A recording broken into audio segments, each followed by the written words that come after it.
حضرت عمر باہر نکلے, عبداللہ ابن عمر سے پوچھا کوئی آیا تو نہیں؟ تو کہا حضور امام حسن آئے تھے. تو کہا پھر شہزادے کو اندر کیوں نہیں بھیجا؟ کہا میں نے کہا تھا. وہ کہنے لگے اگر امیر المومنین مصروف ہیں تو میں ظہر میں مل لوں گا.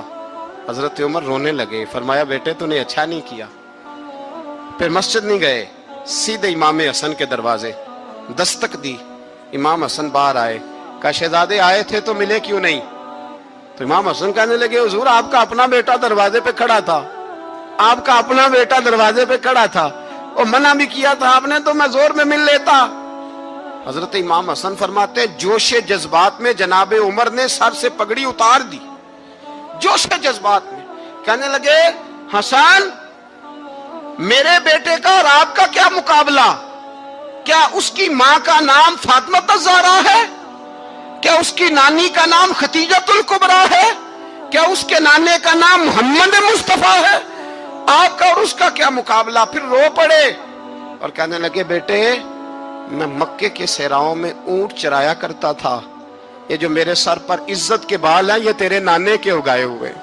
میں مکے کے خبردار شہزادے خبردار. او بھائی اہل بیت نبوت کے ادب کا رنگ اگر سکھایا ہے تو سیدنا عمر نے سکھایا ہے.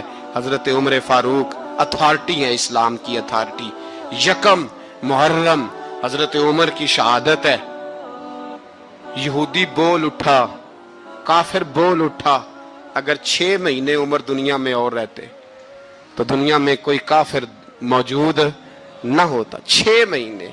اور جب اس بطل جلیل کا جنازہ اٹھا, اللہ بخاری پڑھیے نا, اللہم ارزقنا شہادت فی سبیلک, اللہ بسترے کی موت نہ دینا, شہادت کی دینا. عمر شہید ہوئے, مسجد نبوی میں نماز پڑھاتے, اور جب جنازہ اٹھا تو مدینے کا پھر پیچھے جو دلیر بچے وہ مولا علی تھے.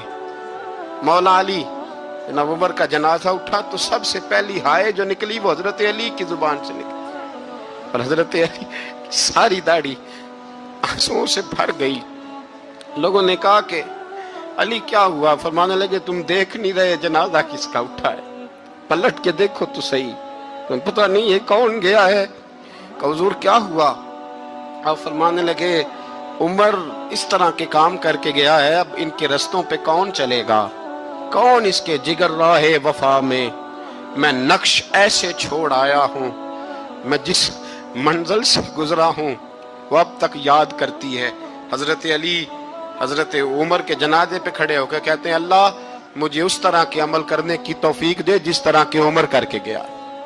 میرے بھائی بطل عزیز, بطل حریت حضرت عمر رضی اللہ تعالیٰ عنہ, جو اپنی زندگی انقلاب والی گزار کے گئے. عمر جب دنیا سے گئے تو 80 دینار کا قرضہ تھا, 22 لاکھ مربع میل کا حکمران. اور اپنے بیٹے سے کہنے لگے بیٹے کوشش کرنا تیرے خاندان والے مل کے میرا قرضہ اتار دے, میری قبر پہ بوجھ نہ رہے. اور اگر خاندان والے مدد نہ کریں تو میرے دوستوں سے بات کرنا, وہ مدد نہ کریں تو پھر علی سے بات کرنا. ان کا پیار آپس میں اتنا, اور تو اختلاف ثابت کر رہا. 80 دینار کا قرضہ چھوڑ کر حضرت عمر دنیا سے گئے, اور جاتی دفعہ کہہ گئے میرے بعد میرے بچوں کو حکومت کے مشورے میں بھی شامل نہ کرنا, حکومت کے مشورے میں بھی میری اولاد شامل نہ ہو. اتنا بڑا شخص اتنا بڑا رنگ دے کے یکم محرم کو جب عمر فاروق کا وصال ہوا تو بیٹے سے کہنے لگے اماں عائشہ سے جا کے کہو میرا بھی نبی پاک کے روزے میں دفن ہونے کو دل کرتا ہے. ایک قبر کی جگہ ہے اماں جی نے اپنے لیے رکھی ہے, بخاری ہے بخاری.